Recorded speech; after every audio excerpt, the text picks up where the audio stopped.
আর মাত্র 2 দিন পর কলকাতার ইডেন গার্ডেনে পর্দা উঠতে যাচ্ছে আইপিএল এর 18তম আসরের উদ্বোধনী ম্যাচে ঘরের মাঠে রয়্যাল চ্যালেঞ্জার্স বেঙ্গালুরুর বিপক্ষে মাঠে নামবে বর্তমান চ্যাম্পিয়ন্সরা।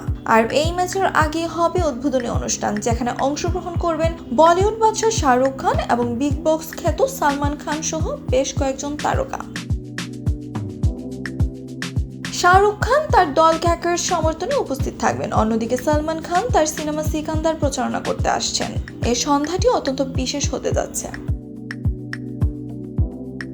জানা গেছে প্রিয়াঙ্কা চোপড়া, ভিকি কৌশল, শ্রদ্ধা কাপুর এবং সঞ্জয় দত্ত এই আয়োজনে উপস্থিত থাকবেন। এছাড়াও ক্যাটরিনা কাইফ, অনন্যা পান্ডে, মাধুরী দীক্ষিত, জাহ্নবী কাপুর, করিনা কাপুর, পূজা হেগড়ে, আয়ুষ্মান খুরানা, সারা আলী খানও উপস্থিত থাকার কথা রয়েছে। আইপিএল এর উদ্বোধনী অনুষ্ঠানে অরিজিৎ সিং, শ্রেয়া ঘোষাল, করণ অজলা, দিশা পাটানি, শ্রদ্ধা কাপুর এবং বরুণ ধবন পারফর্ম করবেন।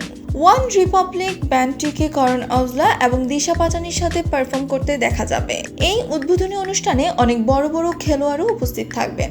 এবারের আসরে অংশ নেওয়া 10টি দল হলো Gujarat Titans, Kolkata Knight Riders, Lucknow Super Giants, Chennai Super Kings, Delhi Capitals, Mumbai Indians, Punjab Kings, Rajasthan Royals, Royal Challengers Bengaluru এবং সানরাইজার্স হায়দ্রাবাদ। 13টি ভেন্যুতে অনুষ্ঠিত হবে মোট 74টি ম্যাচ।